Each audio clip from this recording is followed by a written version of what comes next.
You're checking out Power99.com. Don't stop. It was just freshness. You know, I saw it and I thought it was fresh, and I did it. I love that. It was just freshness. You know, it was just like, man, that's how I felt to me. I feel like, man, in rap be offensive. Mm-hmm. Rap, you know, when people come from Europe, because I work with a lot of Europeans, like creatively on stage design and stuff. When they come from Europe and they listen to music, they automatically refer to women as just, they be like, yo, so these are your bitches, right? Because that's what they learn from hip-hop. So hell no. is very, that's how you feel when they listen to it. That's what they learn from hip-hop. So hip-hop is offensive, and hip-hop is like what you feel like saying, and that's the reason why I made New Slaves, and I claim that it's the strongest verses of hip-hop history. Yo, you're speaking, what you're speaking on that is amazing. And I like the boldness that you have and just the fearlessness. Because he's saying there's a new world order. They're trying to lock us up and put us in chains, and prison is the new slavery. And I don't think people have really ever eloquently put that in a song like that. Yeah, it's saying like, yo, you know,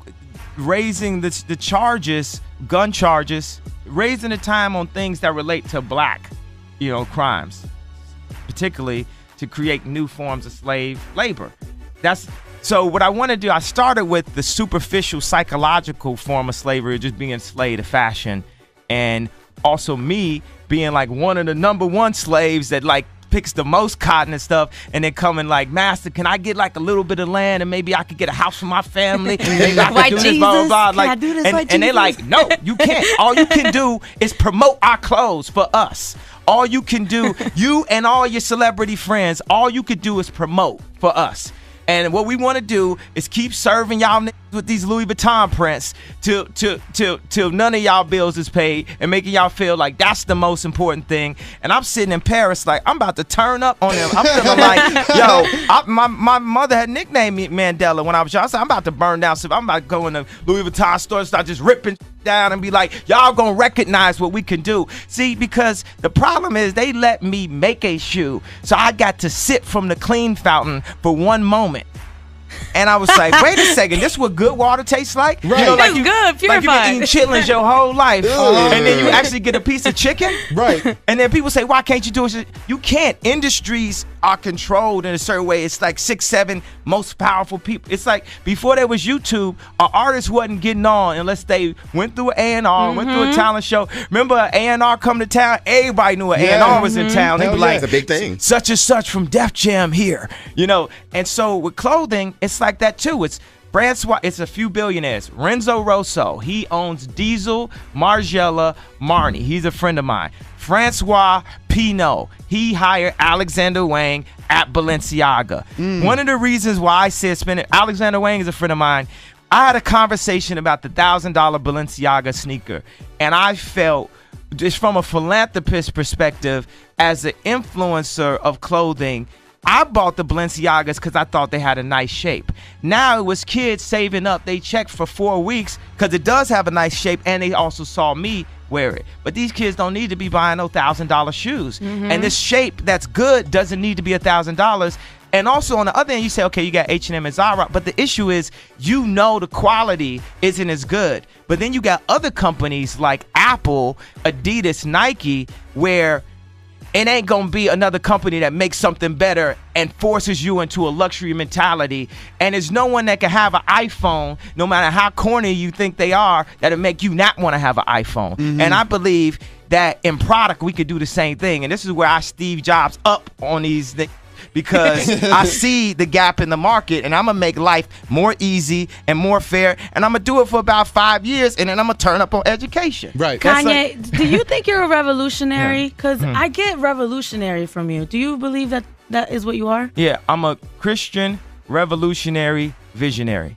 Nice. Yeah. I'm also a creative genius, you know, by default. That's my title, more than musician, more than rapper. And I say when I go through customs, I would write that down when they say, what's your occupation? Be like, creative genius. But the problem is it takes a little bit long to write, and sometimes I spell the word genius wrong. The paparazzi has not been kind to you. Yeah.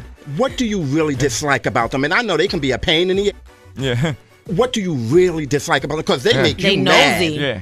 Intrusive. Yeah. Now I kind of just calmed out You know what I'm saying? But I got a plan for the paparazzi and how we just gonna all like work it out together, because we in this together. You know what I'm saying? It's like it's like being in high school and it's like a bully, be there every day and like, you know, scream out something to you. Like I was riding with Scott Disick the other day. One of the paparazzi said, "Oh, the Mother's Brothers." Oh, that's so disrespectful. Could you y'all imagine? Know how I that feel was the about highest paparazzi. level of disrespect, because you know Scott just lost his mom. yes. Right. So he caught, like, they like, no, we gonna get a reaction out of you. That's literally like the zoo is closed. That's like picking like the lion. Yeah. But I'll just be having to show them sometimes and stuff like this. I'm not in a cage like that. You know, Yeah.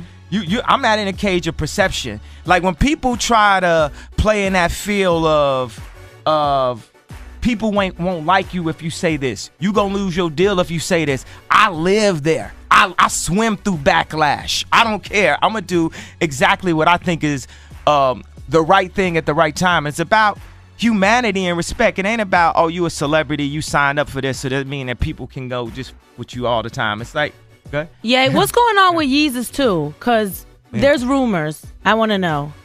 Of what? Yeezus 2.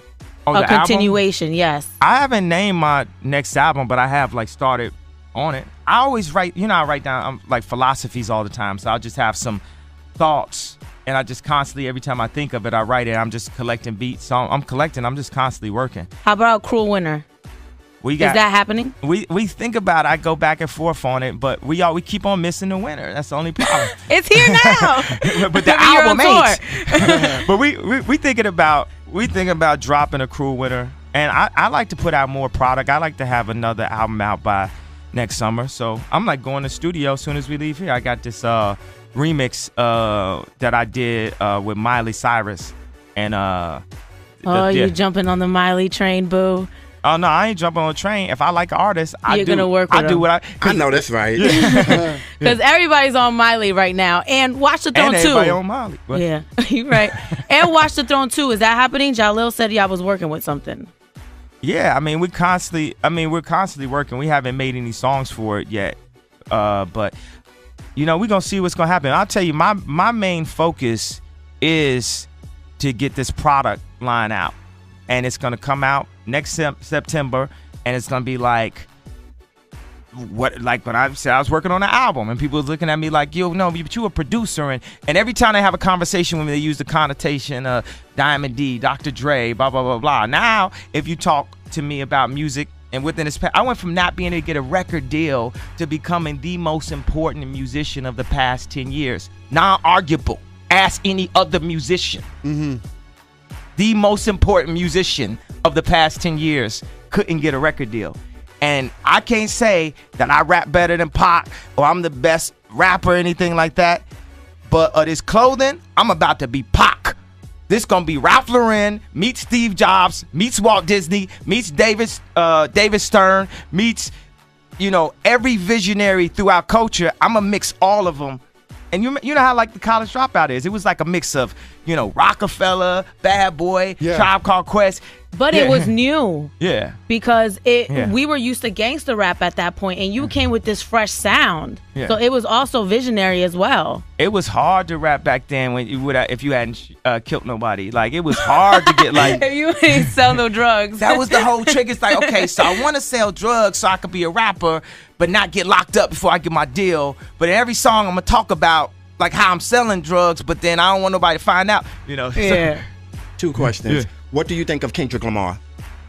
Oh, I love his music, and I love the way he messages, and I like the fact that he just freestyles his raps, so it's not coming from this like scripted place. It just goes in and just thinks it, and Like Jay?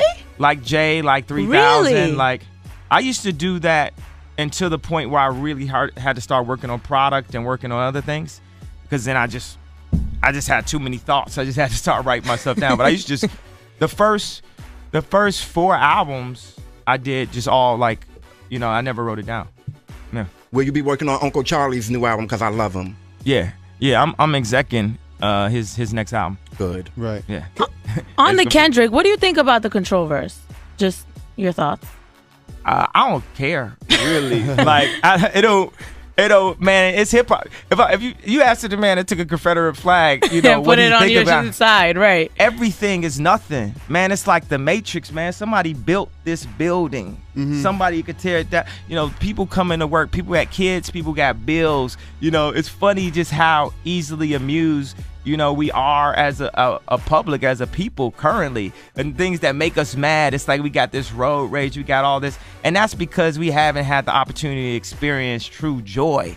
You know, we've been held back from opportunities. We've been like lied to by marketing, by branding. It's like perception. We got hate for each other because of color. We discriminate against each other for all types of reasons and stuff like that. And in that, you know, a thinker and a visionary like Kendrick Lamar could come and just push the button on everyone so easily. Right. It's like we set at like code orange. Code orange, just code red, just some bullshit. So we like, you know, be like so turned up on each other at all times and stuff. But that we like it code orange, code red, just mentally, and it's due to a lot of the bullshit that you get out of the blogs, like media takeout, like constantly feeding negative energy to put people in a negative mind state. People got more media takeout than they got God, than they got, you know, grandmothers used to always say that, like, you need Jesus. It's like, I think we really do. And as a Christian, you know I don't try to force my religion on nobody and like, oh, you did, this is the truth, blah, blah, blah. It's like, I just go find it the same way I find like this Margiela sweater and be like, man, I really like this for me. It's like I grew up as a Christian Baptist, and Does that say what would Jesus do yeah, on your arm? Yeah. Okay. yeah. Good So and I think people be afraid to talk about their faith a lot. Like Jesus Walks was such like a scary song. It was scarier than a song talking about how you gonna steal somebody's girlfriend for a radio to play that than to say, hey, I love Jesus on the radio. So now even when I bring, you know, a representation of Jesus out on White stage, Jesus? it just bugs Is that people. you, White Jesus? It bugged people out.